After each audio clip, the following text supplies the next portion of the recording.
Hello, I'm Kate Davis, and this is Humor in the C-Suite, a show about how leaders use humor to create an extraordinary work culture. Hi, everyone, and welcome to this week's episode of Humor in the C-Suite. I'm so happy you guys are with me today. I'm having a great hair day. Just saying, you got to celebrate the small wins.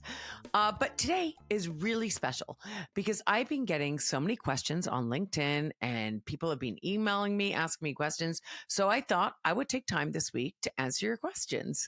So it's sort of fun. I've never done it before. And it's sort of exciting to do an episode by myself. Exciting? I don't know. Is it sort of lonely? I don't know. It's like writing a book. You're all alone. I don't know if it's working or not. I'm staring into a green light. But I thought I would just go for it. So here we go. Also, with everything that's going on in the world, it's really never been more important for all of us to connect and to laugh and to release tension and stay healthy and inspire everyone who's around us by being kind. And I really hope that, this half hour or so will really help you guys do that. So, okay, first question I got was, how does humor enhance executive presence and leadership effectiveness? I thought this was a great question because it really does. It always starts at the top, but you don't want to be, too strong-handed. You want to be relatable. You don't want to be the most authoritative in the room.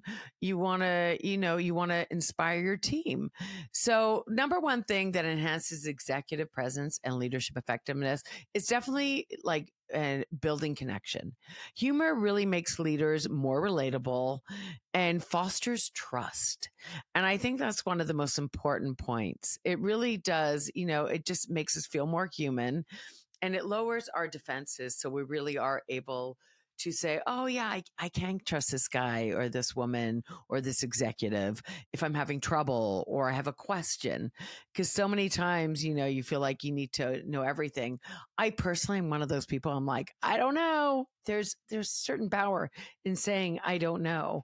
And I think as an executive, or as a leader, you really can create that atmosphere where people can really just be themselves by you being more relatable. Also, it increases influence. A well-placed joke can ease tension and improve persuasion. When people feel, connected to someone or something, it makes them want to help. It makes them feel inspired.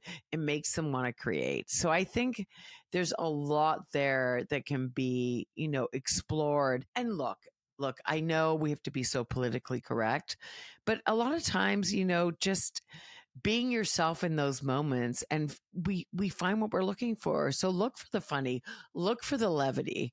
It could just be something silly. When we were kids, we laughed at everything. So find those little tiny moments that really make you feel like, it just release that pressure valve of tension of what's going on and also boost confidence. Leaders who use humor appear to be more self-assured and in control. They don't mind being vulnerable. If a joke doesn't land, you can always say, I'm sorry. Like it doesn't matter what it is, but you can definitely go that way. And honestly, there's always moments I love watching cats falling or failing, I should say. But, I just got a rescue dog. His name is Dice. And when I went to pick him up, he was little on Facebook. And then I went to pick him up and he was triple the size. And I'm like, how do I trust you now? So there's great stories to be told in everything that we're doing.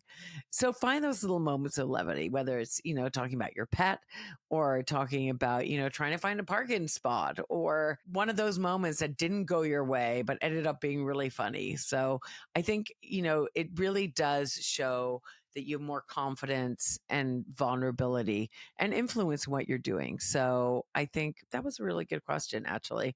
How does humor enhance executive presence and leadership effectiveness? It really, all those things. Okay, so the next question that I got, is how can humor improve communication in high stake situation? Well, it diffuses tension, it simplifies complex ideas, and it encourages an open dialogue. Now, when I say diffuses tension, light humor can break the ice, it can calm nerves, even in tough situations. And especially when people feel like a little nervous, I find it can really help. There's one airline here in Canada called WestJet, and they used to start off all their flights with a joke, and like really dumb jokes. Like I remember one of the jokes was, "Why did the M&M go to university?" Oh my God, Kate, why? Because it wanted to become a smarty, like dumb jokes like that. But then all of a sudden, as silly as they were, it just made you feel like, okay, we're going to be safe on this flight, or will we? No, it did. It really, it eased my tension because they were so relaxed. So I really find it can really, in those high stakes situations, it can really help. Simplifying complex ideas, using analogies, humor makes a message more memorable, instead of stats or numbers. And I know that's a part of a lot of people's lives, but if you can tell a story around that, people remember stories. They don't remember stats. So if you can have a story around the stat, like I love telling people when I'm talking about social media and how much we're connecting so differently, and that we want the newest, fastest, most stable connection possible. I want to know what each other's doing. Where are you? Send me an Insta message so we can feel connected.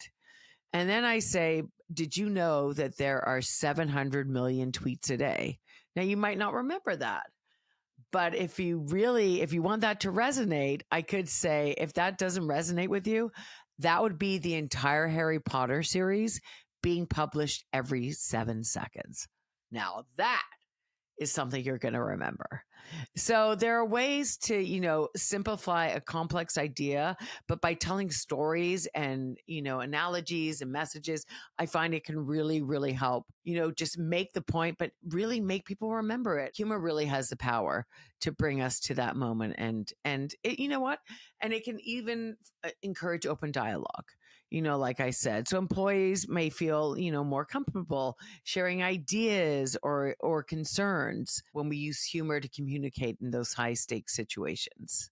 And I guess high stakes situations really are all about perspective, because a lot of times it will be high stakes for the people working there, working on that deal, and it's all about the bottom line, baby. But really, it's about the human connection.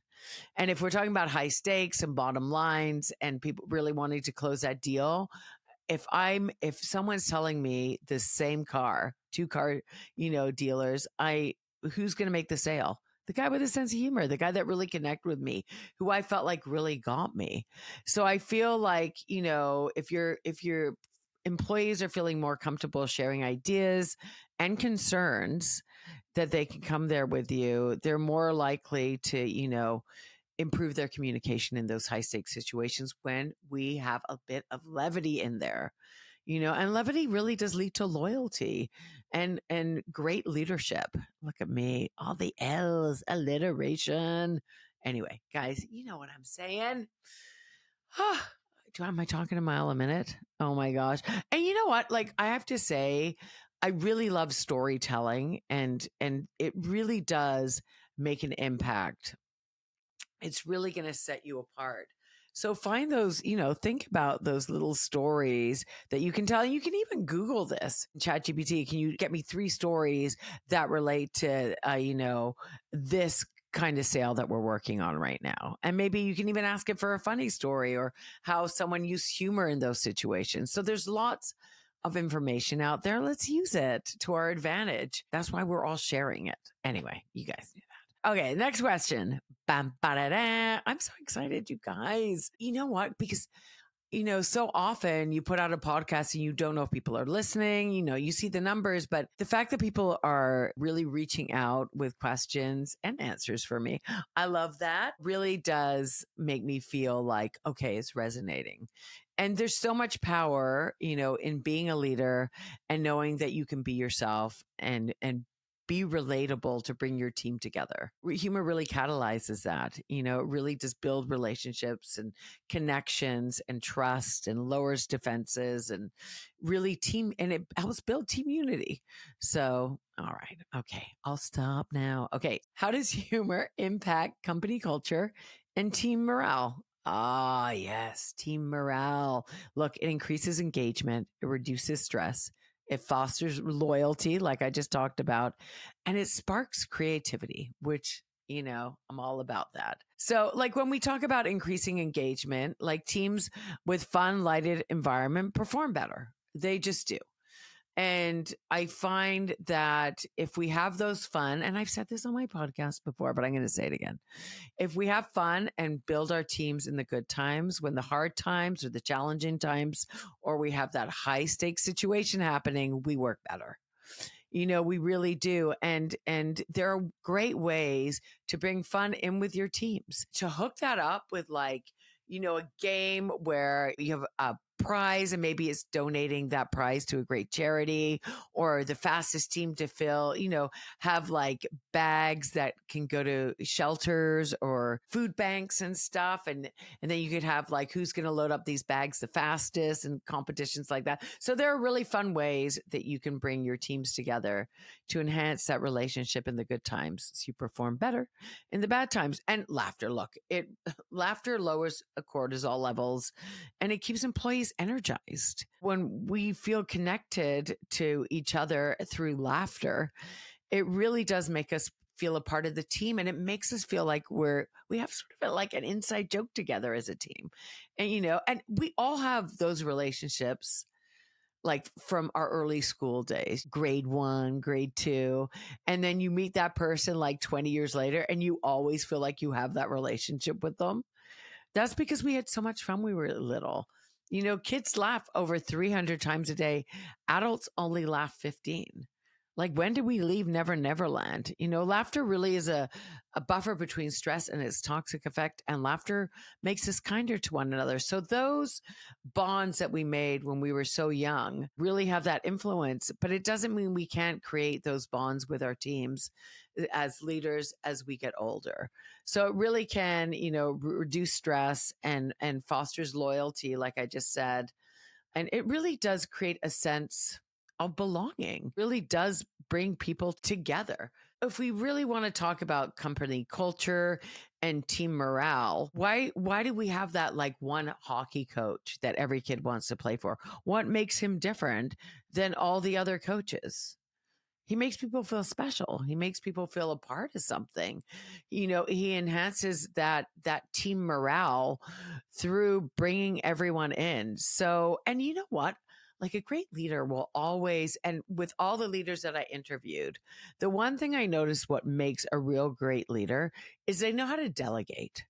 And they trust that the people that they hired are really good at their jobs. So I find that when that trust is built in to that company culture, then it's okay to laugh. It's okay to tell those jokes. It's okay to have that bit of levity in those hard moments. And it really does create that team morale where everyone feels that they're a part of something and that they're special. Like we all wanted to be validated and loved when we were kids. One of my favorite stories when it comes to company culture and team morale is I heard this great story recently. It was on Facebook because I'm on Facebook because I'm older. That's what my kids say anyway. But it was a great story, and it was about this German, very popular bakery. And this man, he was like asked in an interview, you're so successful. What do you contribute that to? And he said, people often ask me this. And he tells a story because he actually survived the Holocaust. And he was put on a train in the dead of winter with many, many people, many victims of the Holocaust. And there was this one old man there, and the old man was very popular in his town. And the old man was shivering because it was so cold and it was a dead of night and there was no food for days, and it was just like the most horrific conditions. And he decided to help out the old man by rubbing his hands and his neck and his feet and his legs and his face and his cheeks. And well, I guess that would be face. But he was just like keeping him warm all night. He did it all night long. And he goes on to say, like, even the blood in his veins was cold at this point, but he just kept going. And when it became daylight, he looked around the train car and he realized that everyone had passed away in the car from the cold, except for him and the old man. So, him being kind and keeping the old man warm and alive in return had kept him alive from getting hypothermia and passing away. And it was just a beautiful reminder that when we support each other, we support ourselves.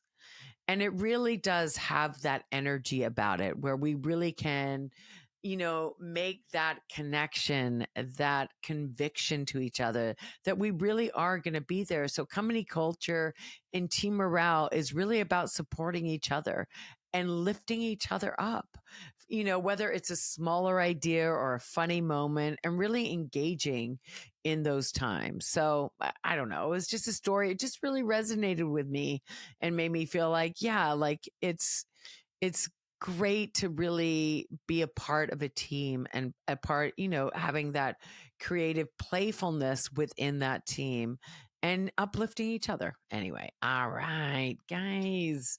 So I want to talk about like, I had a question. How does levity and humor spark creativity?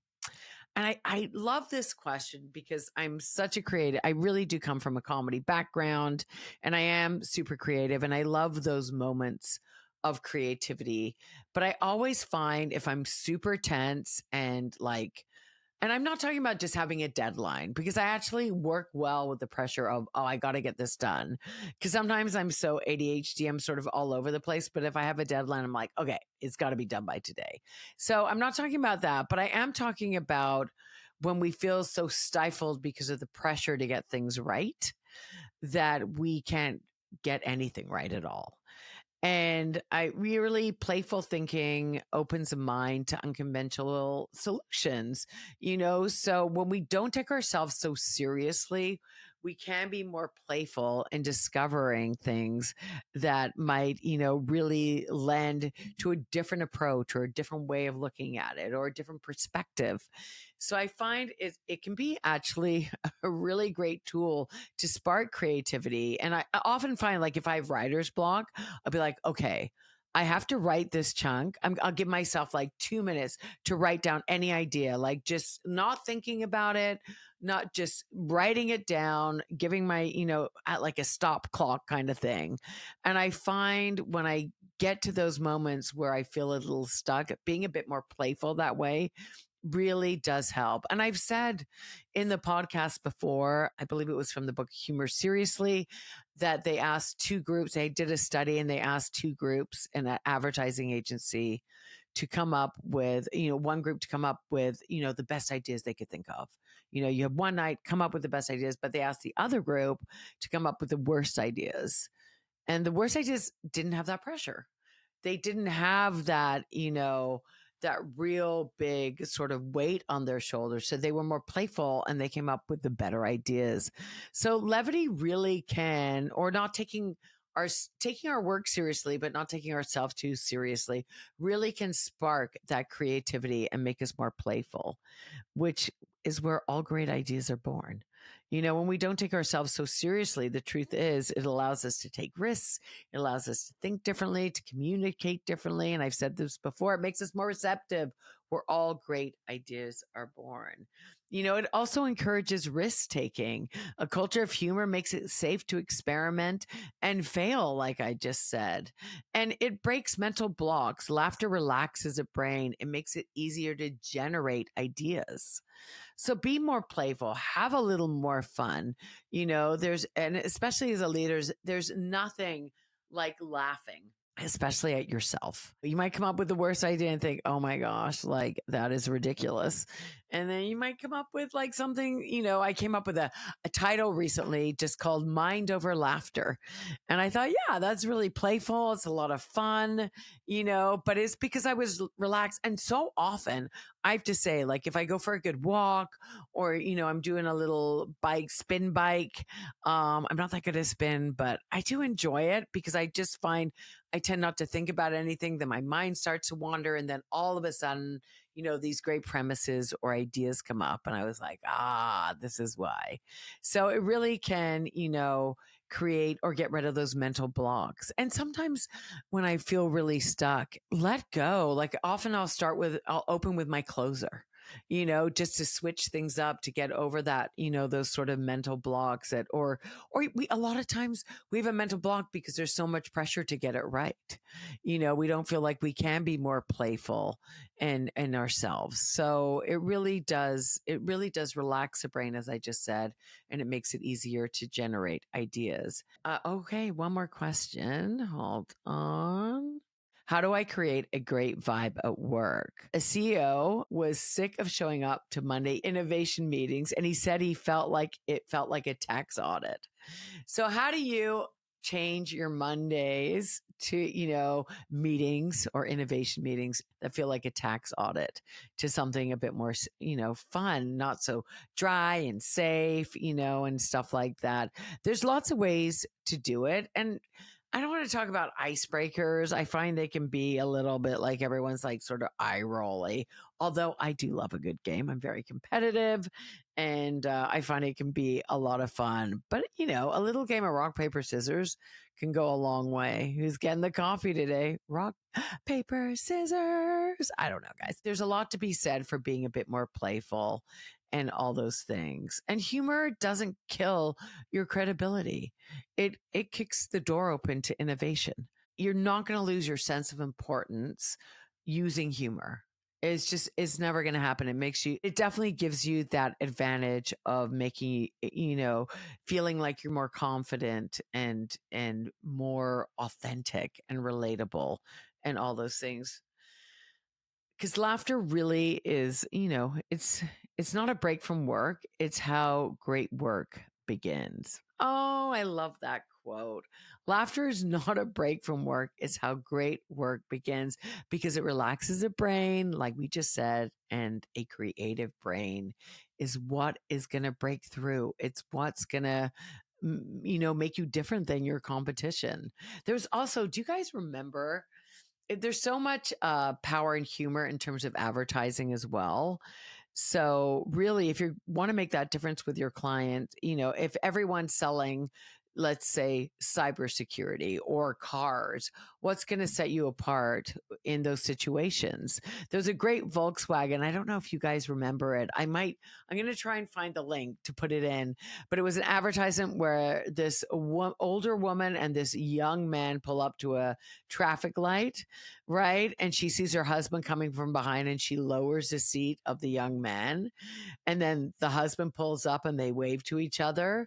And then the wife drives away and pulls up the chair. But then the husband drives away and pulls up a chair and you see another man there. Anyway, it's a pretty funny commercial. And it made them feel like a really hip company and very diverse and all those things. So, hi, it's Kate. I can't believe you made it halfway through the show. Look, if you or anyone you know would like to be a guest on Humor in the C-Suite, I would love to have you. So email me, kate@katedavis.ca. Okay, guys, next question. How can humor help leaders navigate failure and setbacks? This is a great question. Honestly, I love this question because it encourages resilience, shifts perspective, and keeps teams motivated. It's okay to fail. Leaders who laugh at setbacks inspire perseverance. I've been, as a comic, as a speaker, I've been told no more times can I can tell you which makes it when I am told yes so amazing. Like, honestly, there's great, really encourages grit, resilience. It's okay. We didn't do that one. We'll get the next one. We'll get the next one. We'll just keep going till we figure out what really lands, what really resonates. And when I say shifts perspective, humor helps reframe failures as learning experiences. And that is really, there is so much power in that. So it's not a failure. It's, we learned from that. We're going to bring that to the next thing we're doing. And I know so many leaders really want to work with people who have failed. You don't want to invest in a business where it's the person's first business. No, you want to invest in their fourth or fifth try in their business, because now they know what they're doing. So enjoy, this. I'm not saying enjoy the setbacks or the failures, but appreciate them for what they are and the learning tools that they really can be. And lightening a mood prevents discouragement and burnout. So if you keep that mood light, when it doesn't quite work out, and I'm not saying we'll get them next time, but I'm sort of saying we'll get them next time. So enjoy those moments. It really can. There's something to be said for that resiliency, and that playfulness within those moments really can encourage people to try again and keep going. Because the next time might be the time that you really hit, that goal, or, that you come up with an idea that's really going to resonate with clients, that's going to set you apart, to close that deal, to make that sale. So I think failure is so, so powerful in those moments. So that was a great question. You guys, I love it. I love it that you're reaching out. Okay, next one. How does humor contribute to innovation and creative problem solving? Okay, well, we talked about a bit of this, but it definitely sparks creativity, encourages risk taking, and breaks mental blocks, like I said before. So I feel like we've touched on that question before, being playful, unconventional, a culture of humor can make it feel safe to experiment and to fail, like we just talked about. And laughter, as we said before, relaxes the brain and makes it easier to generate ideas. There's such a huge difference with me when I feel like I really can be myself and relaxed on stage. And not that I'm not nervous before I perform, of course, because I care about it and I want it to resonate with people. But I also feel like I'm at my best when I'm really relaxed. So there you go. Okay. Last question. What? I know, but we're going to do this. I feel like we should do this every few months. Anyway. Okay. Last question. What are the risks of using humor in leadership, and how can they be avoided? Okay, this is a great question. Number one, know your audience. Second, use humor sparingly, like we said before. And number three, stay authentic, be yourself. Don't try and be anyone that you're not. But really, know your audience. You guys know, if you've known someone for a long time and they get you, and they know that, you're not trying to, if you're, have that sort of sarcastic sense of humor, or whatever, like that's something that about someone. So you don't think that they're, not being nice or anything like that. So know your audience. If it's someone you just met, you might want to, come up with a little gentler joke or be more self-deprecating and all those things. Or, if you really know your team really well and you can all like get into it and razz each other, because there's always that one person who you love to razz, then go for it. But it's really know your audience, know what's going on. But it really can help. And there's lots of ways, like just have something funny in your email signature. It doesn't have to be more complicated than that. So, okay. So, and how can they avoid it? So, forced humor can be inauthentic, and it can fire back, but you could, put on a funny clip from something, and start with your, meetings or your day off that way. So there's lots of ways to be authentic and just say, I found this really funny, instead of trying to be something that you're not, or telling a joke that might land differently. And especially, if you're a leader and, your company has many businesses or plants or offices around the world, culture's going to be different in each country. I don't think the Nordic people are really laughing that hard, at some crazy North American car joke. So, know your audience. And I think that's a huge deal. But when you are dealing with multicultural environments and stuff, do your research, but also take the risk. It's worth the risk. You can always say sorry. I didn't mean, to offend you. That didn't land well or anything, but it is worth the risk. Because it really does connect people. Just have fun with yourself. You're leaders, but you're people.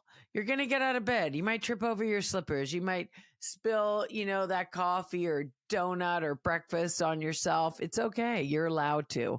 And then you're supposed to be all this like, oh, I'm together in the boardroom. It doesn't matter, be yourself.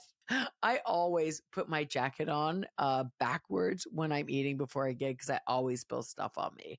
So just have fun with knowing yourself and knowing as a leader, you don't have to be perfect. No one is asking you to be perfect anymore. They just want you to be yourself and be relatable and really encourage your team to be themselves and bring that to the table. And that's where you're going to get resilience. That's where you're going to get innovation. That's where you're going to get creativity and curiosity and all those great things. And you're going to work well as a team in the good times. So in the bad times, you're ready for it. And humor really can be that X factor that brings all those into play. I've hoped you enjoyed this episode, and send me an email, send me a LinkedIn message. I would love to hear more questions, more from you guys. I've really enjoyed this. We have some great guests coming up. I'm super excited. And thanks for listening to Humor in the C-Suite. Boom.